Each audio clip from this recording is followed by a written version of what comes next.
Hi friends, നമ്മൾ ഇന്ന് കർക്കിടക്കഞ്ഞി ഉണ്ടാക്കാൻ വേണ്ടിയുള്ള പച്ചമരുന്നുകൾ പറിക്കാൻ പോവാണ് കേട്ടോ. അപ്പോൾ അത് ഏതൊക്കെയാന്ന് നോക്കാം. ഇതെന്താണ് ചെടി? ചെറുകടലാടി. ചെറുകടലാടി. കൊടവൻ. ഇതായി കാണുന്നതാണ് കൊടവൻ്റെ ഇല.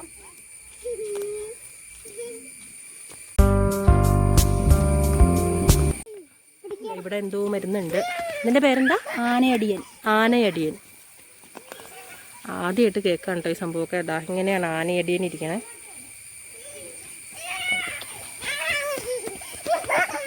അതെന്താ സെയിം തന്നെയാ? 3 എല്ലാം 3 വെച്ചിട്ട് എടുക്കണോ? 3 അല്ലെങ്കിൽ 5. 3 അല്ലെങ്കിൽ 5. 3 അല്ലെങ്കിൽ 5 വെച്ചിട്ട് എടുക്കണം ഓരോ പച്ചമരുന്നിൻ്റെ ചെടി. ഇതെന്താണ്? വരമ്പേ കൊടുവേലി. വരമ്പേ കൊടുവേലി. എന്താണ് വരമ്പേ കൊടുവേലി? ഇതും 3 എടുക്കണം അല്ലേ? വരമ്പേ കൊടുവേലി. ഇനി നമ്മൾ പറിക്കാൻ പോകുന്നത് നമുക്കെല്ലാം അറിയാവുന്ന തൊട്ടാവാടിയാണ് കേട്ടോ. തൊട്ടാവാടി സമൂലാണ് എടുക്കേണ്ടത് അല്ലേ? ചെറിയ ചോടായിരിക്കണം. ചെറിയ ചോട് സമൂലല്ല എടുക്കുക. വേരോടുകൂടി നമ്മൾ വേരോട് കൂടി തൊട്ടാവാടി പറിച്ചെടുക്കണം. തൊട്ടപ്പോൾ തന്നെ എല്ലാം വാടിപ്പോയി. എന്താ പറിക്കാൻ പോകുന്നത്? കീഴാർനെല്ലി. ഇതിന്റെ ഇലയുടെ അടിയിൽ കൂടെ അല്ലേ നെല്ലിക്ക പോലത്തെ ചെറിയ ചെറിയ കായ്ക്കളുള്ളത്? ഇതുപോലെ ഇലയുടെ അടിയിലായിട്ട് ചെറിയ നെല്ലിക്ക പോലത്തെ കായ്ക്കളുണ്ടാവും. അപ്പോൾ അതുകൊണ്ടാണ് ഇതിനെ കീഴാർനെല്ലി എന്ന് വിളിക്കുന്നത്. ഇതാണ് കേട്ടോ. ഇതിപ്പോൾ എത്ര എടുത്തേക്കണം? 5. അതായത് ഇപ്പം 5 പറിച്ചെടുത്തിട്ടുണ്ട്. ഇനി നമുക്ക് എല്ലാവർക്കും അറിയാവുന്ന തുമ്പയാണ്. തുമ്പ ഇതുപോലെ തന്നെ 5 ചോടോ 3 ചോടോ എത്ര ഇലച്ച പറിക്കാം.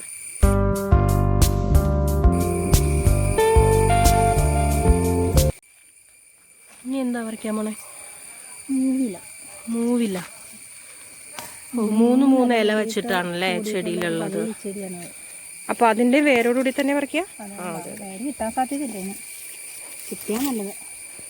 നോക്കട്ടെ. വള്ളിയോടുകൂടിയല്ല. ഇതേപോലത്തെ 3 ഇലയോട് കൂടിയിട്ടുള്ള വള്ളിച്ചെടിയാണിത്. മൂവില എന്നാണ് ഈ ചെടിയുടെ പേര്. ഇതും വേരോടുകൂടി പറിച്ചിട്ടുണ്ട്. ഇതാണ് പൂവാങ്കുരുന്നില അല്ലേ? ഓക്കെ. ഇതെന്താ? തഴുതാമ. ഇതും മിക്കവരും കണ്ടിട്ടുണ്ടാവും. തഴുതാമ.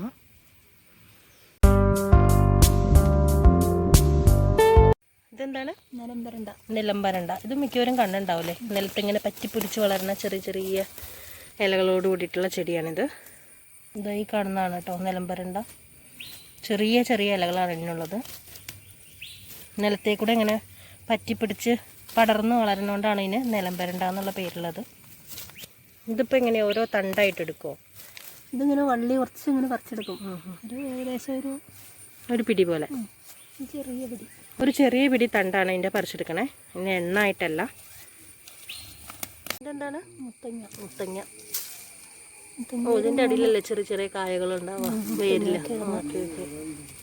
ഇതാണ് മുത്തങ്ങ. ഈ കാണുന്നതാണ് ചെറുള അല്ലേ? ഇത് നമ്മൾ മരുന്ന് കഞ്ഞിയിൽ ഉപയോഗിക്കാം. പിന്നെ ഇത് നട്ടു വളർത്തിയാൽ നമുക്ക് യൂറിനറി ഇൻഫെക്ഷനൊക്കെ ഉണ്ടാവുമ്പോൾ ഇതിട്ട് വെള്ളം തിളപ്പിച്ച് കുടിക്കുന്നത് നല്ലതാണെന്ന് കേട്ടിട്ടുണ്ട്. ഇതാണ് കേട്ടോ ചെറുള. ഇതിനകത്തൊരു വെളുത്ത പൂക്കളൊക്കെ ഉണ്ടാവും. ഇനി നമുക്ക് എല്ലാവർക്കും അറിയാവുന്ന തുളസിയാണ്. ഇതും ഞങ്ങളൊരു 5 ചോട് എടുക്കുന്നുണ്ട്. അപ്പോൾ നമ്മൾ ഇത്രയും പച്ചമരുന്നൊക്കെ പറിച്ചെടുത്തിട്ടുണ്ട്. നമ്മൾ ഓൾറെഡി മുക്കൂറ്റി പറിച്ച് വെച്ചിട്ടുണ്ട്. പിന്നെ എന്താ പറിച്ച് വെച്ചിട്ടുള്ളത്?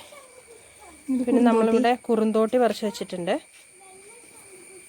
കുറുന്തോട്ടി നമ്മൾ താളിയൊക്കെ ഉണ്ടാക്കാനായിട്ട് ഉപയോഗിക്കുമല്ലോ, ആ കുറുന്തോട്ടിയാണ് കേട്ടോ ഇത് പറിച്ച് വെച്ചിട്ടുണ്ട്. പിന്നെ നമ്മൾ കുട്ടികൾക്കൊക്കെ ജലദോഷമൊക്കെ വരുമ്പോൾ ഉപയോഗിക്കുമല്ലോ പനിക്കൂർക്കയുടെ ഇലയാണ് പിന്നെ വേണ്ടത്. ഇനി എന്തെങ്കിലും ഉണ്ടോ? അപ്പോൾ മുക്കൂറ്റി, പനിക്കൂർക്ക, പിന്നെ കുറുന്തോട്ടി, ഇത് 3 കൂടെ നമുക്ക് അങ്ങോട്ട് വയ്ക്കാം. ഇതായി കാണുന്നതാണ് മുയൽ ചെവിയൻ. ഇത് ഓൾറെഡി രാവിലെ പറിച്ച് വെച്ചുകൊണ്ട് ഒന്ന് വാടിപ്പോയിട്ടുണ്ട് കേട്ടോ. അപ്പോൾ ഇതും കൂടിയാണ് മരുന്നിനകത്ത് ഉപയോഗിക്കുന്നത്. ഇലകൾ ഏതാണെന്നൊക്കെ ഒന്നോടെ ഒന്ന് കാണിച്ചു തരാം കേട്ടോ. ഇതാണ് മുയൽ ചെവിയൻ. അടുത്തത് ഇതാണ് നിലംബരണ്ട. ഇതാണ് മുത്തങ്ങ. ഇനി നമുക്കിടാനുള്ള ചെറുളയാണ്. നമുക്ക് എല്ലാവർക്കും അറിയാവുന്ന തുളസിയാണ്. ഇതാണ് തഴുതാമ.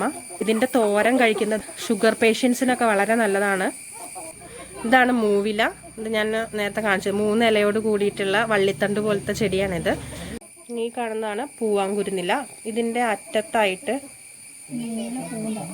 ഇതിനകത്ത് പൂവ് കാണാനില്ല. അതിൻ്റെ അറ്റത്തായിട്ടൊരു വയലറ്റ് കളറിലൊരു ചെറിയ ചെറിയ പൂക്കളുണ്ടാവും. അപ്പം ഇതിനകത്ത് പൂവ് കാണുന്നില്ല കേട്ടോ, മൊട്ട് മാത്രമേ ആയിട്ടുള്ളൂ. ഇതാണ് പൂവാങ്കുരുന്നില. നമുക്ക് വേണ്ടത് തുമ്പയാണ്. തുമ്പ എല്ലാവർക്കും അറിയാലോ, തുമ്പയാണ് അടുത്തത് കീഴാർനെല്ലിയാണ്. കീഴാർനെല്ലി ഞാൻ ആദ്യം കാണിച്ചല്ലോ, അടിയിൽ ചെറിയ നെല്ലിക്ക പോലത്തെ മണികളുള്ളതാണ്. ഇനി വേണ്ടത് പനിക്കൂർക്കയാണ്. ഇതിൻ്റെ പേരെന്തായിരുന്നു? ആനയടിയൻ. വല്ലാത്തൊരു പേര് തന്നെ. ഇതിൻ്റെ പേരാണ് ആനയടിയൻ. ഇതും ഇങ്ങനെ ഈ റോഡ് സൈഡിൽ നിന്നാണ് ഞങ്ങൾക്ക് കിട്ടിയത്. പറമ്പുകളിലൊക്കെ കാണുന്നൊരു സംഭവം തന്നെയാണ്. ഇതിന് പൂവല്ലോ ഉണ്ടോ? ഇല്ല അല്ലേ. ഇതാണ് വരമ്പേ കൊടുവേലി. പേര് സൂചിപ്പിക്കുന്ന പോലെ തന്നെ വരമ്പിലും ഒക്കെയാണ് കാണാറ് ഈ സംഭവം. പാടവരമ്പത്ത് അല്ലേ, വരമ്പേ കൊടുവേലി. അടുത്തത് ഔഷധ സസ്യമാണെന്നൊന്നും എനിക്കറിയില്ലായിരുന്നു. ഞാൻ കാട്ടപ്പയാണെന്നാണ് വിചാരിച്ചിരുന്നത്.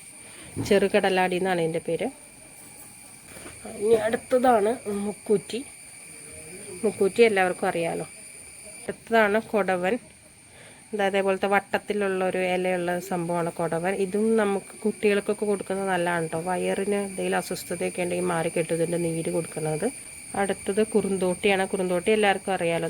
അടുത്തത് തൊട്ടാവാടിയാണ്. ഉള്ളൂ അത് വാടി നിൽക്കുകയാണ് കേട്ടോ. എല്ലാവർക്കും അറിയാലോ തൊട്ടാവാടി. ഞങ്ങൾ ഈ 18 കൂട്ടം പച്ചമരുന്നുകളാണ് കേട്ടോ കർക്കിടക്കഞ്ഞിക്ക് ഉപയോഗിക്കുന്നത്. അപ്പോൾ ഇതിനകത്ത് എല്ലാം ഒന്നും എല്ലാവർക്കും കിട്ടണമെന്നില്ല. അപ്പോൾ കിട്ടുന്നത് മാത്രം എടുത്താൽ മതി കഞ്ഞി ഉണ്ടാക്കാനായിട്ട്. ഇതാ ഈ കാണുന്നതാണ് കേട്ടോ നമ്മളുടെ പൂവാങ്കുരുന്നിലയുടെ പൂവ്. നല്ല വാടാമുല്ല കളറാണ് ഇതിന്. അപ്പോൾ ഇത് മുറ്റത്ത് നിൽപ്പുണ്ടായിരുന്നു. പൂവ് ഞാൻ കാണിക്കാൻ പറ്റിയില്ലല്ലോ, അതുകൊണ്ടാണേ. ഇതാണ് അപ്പോൾ നമ്മുടെ പൂവാങ്കുരുന്നിലയുടെ പൂവ്.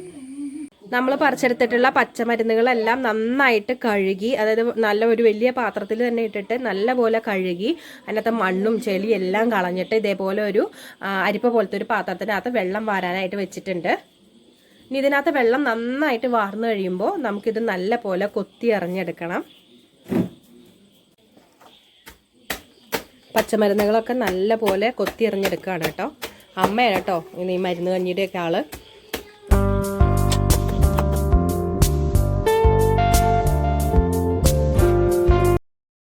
നമ്മൾ കൊത്തി എറിഞ്ഞിട്ട് പിന്നെ എന്താ ചെയ്യാൻ പോണേ? ഇത് കൊത്തി എറിഞ്ഞിട്ട് നമുക്ക് വെള്ളത്തിൽ നന്നായി തിളപ്പിച്ച് കുറച്ച് വെള്ളം വറ്റിച്ച്, ഒരു പകുതി വെള്ളം വറ്റിച്ചെടുത്തിട്ട് അത് പിഴിഞ്ഞെടുക്കാം. അത് കൂടാതെ വേണമെങ്കിൽ നമുക്ക് ഇത് ഇടിച്ച് പിഴിഞ്ഞ് അതിന്റെ നീരെടുത്തിട്ട് ആ നീരിലും കഞ്ഞി ഉണ്ടാക്കാം. ഓക്കെ. അപ്പൊ എന്താ നീരില് കഞ്ഞി ഉണ്ടാക്കിയ എന്താ പ്രശ്നം? അങ്ങനെ ഉണ്ടാക്കാത്ത എന്താ? നീരിലുണ്ടാക്കിയാല് ഒത്തിരി ഒരു വ്യത്യാസം ഉണ്ടാവും. അത് എല്ലാവർക്കും അത്ര പിടിക്കില്ല. അപ്പൊ ഈ പച്ചമരുന്നുകളുടെ ചൊവ ഇല്ലാണ്ടിരിക്കാൻ വേണ്ടിട്ടാണ് തിളപ്പിച്ചിട്ട് എടുക്കണേ അല്ലേ? ഓക്കെ. അവിടെ അടുപ്പത്ത് ഒരു 1.5 ലിറ്റർ വെള്ളം വച്ചിട്ടുണ്ട് ഏകദേശം. ഇതിനകത്തേക്ക് നമുക്കിതൊന്ന് ജസ്റ്റ് ഒന്ന് തിളച്ച് വരുമ്പോഴത്തേക്കും ഈ കൊത്തി ഇറങ്ങി വെച്ചിട്ടുള്ള പച്ചമരുന്നുകളെല്ലാം ഇട്ട് കൊടുത്തിട്ട് നമ്മൾ ആ 1.5 ലിറ്റർ എന്നുള്ള വെള്ളത്തിന് ഒരു 3/4 ലിറ്റർ, അതായത് നേർ പകുതിയാക്കിയിട്ട് വറ്റിച്ചെടുക്കണം. അങ്ങനെയാണ് നമ്മൾ മരുന്ന് കഞ്ഞിക്ക് വേണ്ടിയിട്ടുള്ള ആ വെള്ളം തയ്യാറാക്കുന്നത്. നിങ്ങൾക്ക് ഇങ്ങനത്തെ പച്ചമരുന്നുകളൊന്നും പറിച്ചുകൊണ്ട് വരാനോ ഇങ്ങനെ കൊത്തിയെറിയാനോ ഒന്നുമുള്ള സൗകര്യമൊന്നും ഇല്ലയെന്നുണ്ടെങ്കിൽ ഈ പച്ചമരുന്നുകളെല്ലാം നമ്മൾ അങ്ങാടിക്കടയിൽ പറഞ്ഞാൽ, അത് കർക്കിടക കഞ്ഞിയുടെ മരുന്നുകൾ തരാൻ പറഞ്ഞാൽ അതിൻ്റെ എല്ലാ പൊടികൾ നമുക്ക് മേടിക്കാൻ പറ്റും. അപ്പോൾ ആ പൊടികളൊക്കെ അതിനകത്ത് അളവെല്ലാം പറഞ്ഞിട്ടുണ്ടാവും അവർ 7 ദിവസത്തേക്കുള്ള. അപ്പോൾ ഓരോ ദിവസം അവർ പറഞ്ഞിരിക്കുന്ന അളവിൽ പൊടികൾ ഇട്ടിട്ട് കഞ്ഞി ഉണ്ടാക്കിയാലും മതി. പക്ഷെ ഏറ്റവും നല്ലത് ഇതുപോലെ നമ്മൾ പറിച്ചു കൊണ്ടുവന്ന് ഉണ്ടാക്കുന്നതാണ്. അപ്പോഴാണ് നമുക്ക് അതിൻ്റെ കംപ്ലീറ്റ് ആയിട്ടുള്ള ഒരു ഗുണം കിട്ടുന്നത്. ഇനി നമുക്ക് കഞ്ഞിയിൽ ചേർക്കാൻ വേണ്ടിയിട്ട് ഒരു ടീസ്പൂൺ ഉലുവ വെള്ളത്തിലിട്ടിട്ടുണ്ട്. ഒരു അരമണിക്കൂർ കഴിഞ്ഞാൽ വെള്ളത്തിലിട്ടിട്ട് ഇനി നമുക്കിതിലേക്ക് 1 ടീസ്പൂൺ ആശാളി കൂടി ചേർത്ത് കൊടുക്കാം. ഇത് നമുക്ക് അങ്ങാടി മരുന്ന് കടകളിലൊക്കെ മേടിക്കാൻ കിട്ടും കേട്ടോ. ഇത് മരുന്ന് കഞ്ഞിയിൽ ചേർക്കുന്ന ഒരു ഇൻഗ്രീഡിയൻ്റ് ആണ്. നമുക്ക് വെള്ളത്തിലേക്ക് ഇട്ട് കൊടുക്കാം. പിന്നെ ഞാൻ എടുത്തിട്ടുള്ള 1 ടീസ്പൂൺ ചതവുപ്പയാണ്. ഇത് നമുക്ക് അങ്ങാടി മരുന്ന് കടയിൽ കിട്ടും. ഇത് നമ്മൾ ഔഷധ കഞ്ഞിയിൽ ചേർക്കാറുണ്ട്. ഇതും കൂടി നമുക്ക് വെള്ളത്തിലേക്ക് ഇട്ട് കൊടുക്കാം. ഇനി ഞാൻ ഇതിലേക്ക് കുറച്ച് ചപ്പങ്ങത്തിൻ്റെ കമ്പും കൂടി ഇട്ട് കൊടുക്കുകയാണ് കേട്ടോ. നമ്മൾ വെള്ളമൊക്കെ തിളപ്പിക്കാൻ ഉപയോഗിക്കുന്നില്ല. ഇത് ശരിക്കും പറഞ്ഞാൽ നമ്മൾ പച്ചമരുന്നുകളൊക്കെ തിളപ്പിച്ചല്ലോ ആ സമയത്ത് തന്നെ ഇട്ട് കൊടുക്കേണ്ടതായിരുന്നു. അപ്പോൾ ഞാൻ മറന്നുപോയി. അപ്പോൾ അതുകൊണ്ട് ഞാൻ ഇതിൻ്റെ കൂടെ ഇപ്പോൾ ഇടാണ് കേട്ടോ. ഇനി നമുക്കിതെല്ലാം കൂടെ നന്നായിട്ടൊന്ന് വാഷ് ചെയ്തിട്ടെടുക്കാം. വെള്ളം ചെറുതായിട്ട് തിളച്ച് വന്നിട്ടുണ്ട്. നമുക്കിതിലേക്ക് കൊത്തിയെറിഞ്ഞ പച്ചിലകൾ ഇട്ട് കൊടുക്കാം.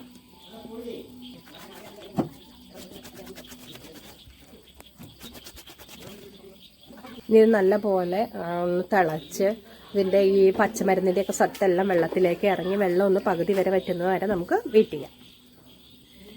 പച്ചമരുന്നുകളുടെ സത്തൊക്കെ നന്നായിട്ട് ഇറങ്ങി വെള്ളം പകുതിയായിട്ട് വറ്റിയിട്ടുണ്ട്. നമുക്കിനി ഇതൊരു അരിപ്പയിലിട്ടിട്ട് നന്നായിട്ട് അരിച്ച് അതുപോലെ പച്ചിലകളൊക്കെ ഒന്ന് നന്നായിട്ട് പിഴിഞ്ഞ് സത്ത് മുഴുവനായിട്ട് ഊറ്റിയെടുക്കാം. നമ്മളിതാ ഈ അരി വെച്ചിട്ടാണ് കേട്ടോ കഞ്ഞി ഉണ്ടാക്കാൻ പോകുന്നത്. ഇത് നാടൻ ഉണക്കലരിയാണ് കേട്ടോ. ഇതാണ് ഏറ്റവും നല്ലത് കഞ്ഞി ഉണ്ടാക്കാനായിട്ട്. നമ്മളിതിന് ഒരാൾക്ക് ഒരു പിടി അരി എന്ന കണക്കിലാണ് എടുക്കുന്നത്. ഇതിപ്പോൾ 5 പേർക്കുള്ള അരിയാണ് എടുത്തിട്ടുള്ളത്. ഇത് നന്നായിട്ട് കഴുകി വാരി എടുക്കണം. അരി ഇവിടെ നന്നായിട്ട് കഴുകി എടുത്തിട്ടുണ്ട്. നമ്മളിപ്പോൾ മൺകലത്തിലാണ് കേട്ടോ കഞ്ഞി വെക്കാൻ പോകുന്നത്. അപ്പോൾ നമ്മളുടെ പച്ചമരുന്നുകളൊക്കെ വെന്ത് ഊറ്റിയെടുത്ത വെള്ളം ഉണ്ടല്ലോ, ആ വെള്ളം നമ്മൾ കലത്തിലേക്ക് ഒഴിച്ചു കൊടുത്തിട്ടുണ്ട്. ഇനി നമ്മൾ കഴുകി വാരി വെച്ചിട്ടുള്ള അരിയും കൂടെ അതിനകത്തേക്ക് ഇട്ട് കൊടുക്കുകയാണ്.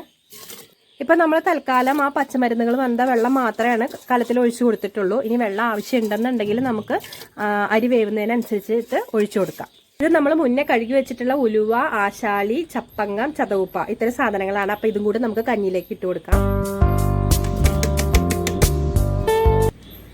ഇനിയിപ്പോൾ നമ്മൾ എന്താ ചെയ്യേണ്ടത് അമ്മേ? ഇനി നമ്മളിപ്പോൾ ഈ മരുന്ന് വെള്ളത്തിൽ ഈ അരി വേവണം. അരി നന്നായിട്ട് വെന്ത് കഴിയുമ്പോൾ ആവശ്യമുണ്ടെങ്കിൽ നമുക്ക് കുറച്ച് വെള്ളം കൂടെ ഇതിൻ്റെ കൂടെ ആഡ് ചെയ്ത് കൊടുക്കാം. എന്നിട്ട് നല്ലോണം അരി വെന്ത് കഴിയുമ്പോൾ പാകത്തിന് ഉപ്പും 1 സ്പൂൺ നെയ്യും ചേർത്ത് കൊടുക്കുക. എന്നിട്ട് വാങ്ങി വെച്ചിട്ട് 1 മുറി തേങ്ങ ചിരകിയത് അതിനകത്തേക്ക് ചേർത്ത് ഇളക്കിയെടുക്കുക. അത്രയേ ഉള്ളൂ അല്ലേ? ഓക്കെ. അപ്പോൾ നമുക്ക് അരി വേവാൻ വേണ്ടിയിട്ട് വെയിറ്റ് ചെയ്യാം. കഞ്ഞി വെന്തിട്ടുണ്ട്. നമുക്കിതിലേക്ക് 1 സ്പൂൺ നെയ്യ് ചേർക്കാം. ഉപ്പ് നമ്മൾ ഓൾറെഡി ചേർത്ത് കൊടുത്തിട്ടുണ്ട് കേട്ടോ. ഇനി നമുക്കിതിലേക്ക് കുറച്ച് തേങ്ങ ചിരകിയതും കൂടി ചേർത്ത് കൊടുക്കാം. ഔഷധക്കഞ്ഞി ഇവിടെ റെഡി ആയിട്ടുണ്ട്. ഇതിന് പ്രത്യേകിച്ച് അങ്ങനെ കൊള്ളില്ലാത്ത ടേസ്റ്റ് ഒന്നും അല്ല കേട്ടോ, നല്ല ടേസ്റ്റ് തന്നെയാണ്. പിന്നെ നമ്മളിത് കഴിക്കുമ്പോൾ പഥ്യം നോക്കേണ്ടതുണ്ട്. ഇതിൻ്റെ കൂടെ ആയിട്ട് നമ്മൾ നോൺ വെജ് ഒന്നും കഴിക്കാൻ പാടില്ല. ആ ഡേയിൽ വേറെ മീൽസിൻ്റെയൊക്കെ കൂടെ കഴിക്കാം, പക്ഷേ ഇതിൻ്റെ കൂടെ കഴിക്കാൻ പാടില്ല. അപ്പോൾ നമ്മളിത് മിനിമം 7 ദിവസമെങ്കിലും കഴിക്കണം എന്നാണ് പറയുന്നത് അടുപ്പിച്ച്. അതല്ലാന്നുണ്ടെങ്കിൽ ചിലരൊക്കെ 14 ദിവസം കഴിക്കാറുണ്ട്, ചിലർ കർക്കിടക മാസം ഫുള്ള് കഴിക്കുന്നവരും ഉണ്ട്. അപ്പോൾ ശരീരത്തിന് വളരെ നല്ലതാണ്. എല്ലാവരും ട്രൈ ചെയ്ത് നോക്കുക കേട്ടോ. ഇനി അടുത്ത വീഡിയോ ആയിട്ട് വരുന്നവരേക്കും ബൈ ബൈ.